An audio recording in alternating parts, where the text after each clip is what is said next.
আচ্ছা যে আম কেমন কি মানে চলো আগে বাগানে ঢুকে দেখি কেমন কি আছে, দেখতে হবে না? ভাইস্তে শোন শোন শোন, এ চাষা সেই বাগানে চলে আইছি, তুই পাশে ঢোক, আমি এই পাশে ঢুকছি। বাগানে ঢুকছে ওই দুজন কারা কারা তোমরা? চাচা আমি হলাম আম ব্যবসায়ী। তার সঙ্গী নিয়ামত আলী। চাচা আম কি বেচবা নাকি? না বেচলে কি গাছ এমনি লাগাইছি? আম বেচবা নাকি? না খুঁয়ে দেবো। চাচা আম কি মিষ্টি হবে না? না মিঠে হবে না। চাচা গাছে আম কেমন কি আছে? বাপু তোমার মাথায় কি কেমন কি আছে? না গাছটা তো তোমার ছিল। মাথাটাও তো তোমার ছিল। চাচা মনে হয় একটু হালকা। আমার নামে কি করলে বাপু? না চাচা কিছু করিনি। তা চলো খালি আম দেখাও। আসো দেখাই।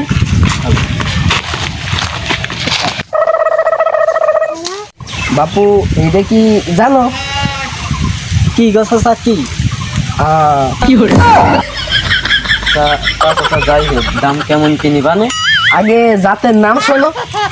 বলো। এই জাতের নাম কি? এই জাতের নাম আমার ভাবের মাজা ভাঙা। ও শোনো, আমার ভাবি বৃষ্টির দিন এই আম খট্টি রে করে যে মাজা ভেঙে গিয়েছে, তাই আমি নাম দিছি আমার ভাবের মাজা ভাঙা। যাই হোক, তা কেমন কি নিবানে? আমি বাপু মানুষ দিয়ে নে 200 টাকা করে। চাচা দাম বেশি হয়ে যাচ্ছে না? আমি 195 করে দিয়ে নে।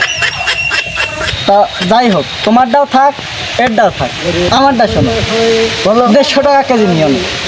তুমি বাপু মানুষ বলেছো দিয়ে নে। আসো অন্য জাত জাতের নাম কি জানো? না বলে বলবো কেমন? আমার ভাবে অনেক মুখ। কেন চাচা এই নাম দিলে কেন? তাহলে শোনো, আমার ভাই বাজার থেকে এই আম কিনে আনিল। আমার ভাবি আম খায় না, এই যে খেয়ে অনেক মোটা হয়ে গেছে, তাই আমি নাম দিছি আমার ভাবি অনেক মোটা। যেহেতু তোমার ভাবি এই আম খেয়ে মোটাই হয়ে গিয়েছে, তাহলে তো নিতেই হচ্ছে। তা কেমন কি নিবানে? তুমি বাপু মানুষ দিয়ে নে 300 করে। তা চাচা 300 টাকা কেজি তো লস হয়ে যাচ্ছে। তা আমি কি তোমার কইছি 300 টাকা কেজি? তা কেমনি দিতে চাস? 300 টাকা পিস পিস। আমি হয়তো 2 দিন পরে মরবো, আগে মরলে কি ক্ষতি? চাচা তুমি কি আমের দাম কইলে নাকি ভাবির দাম কইলে? কেন ভাবির দাম কব কে? আমের দাম কলাম।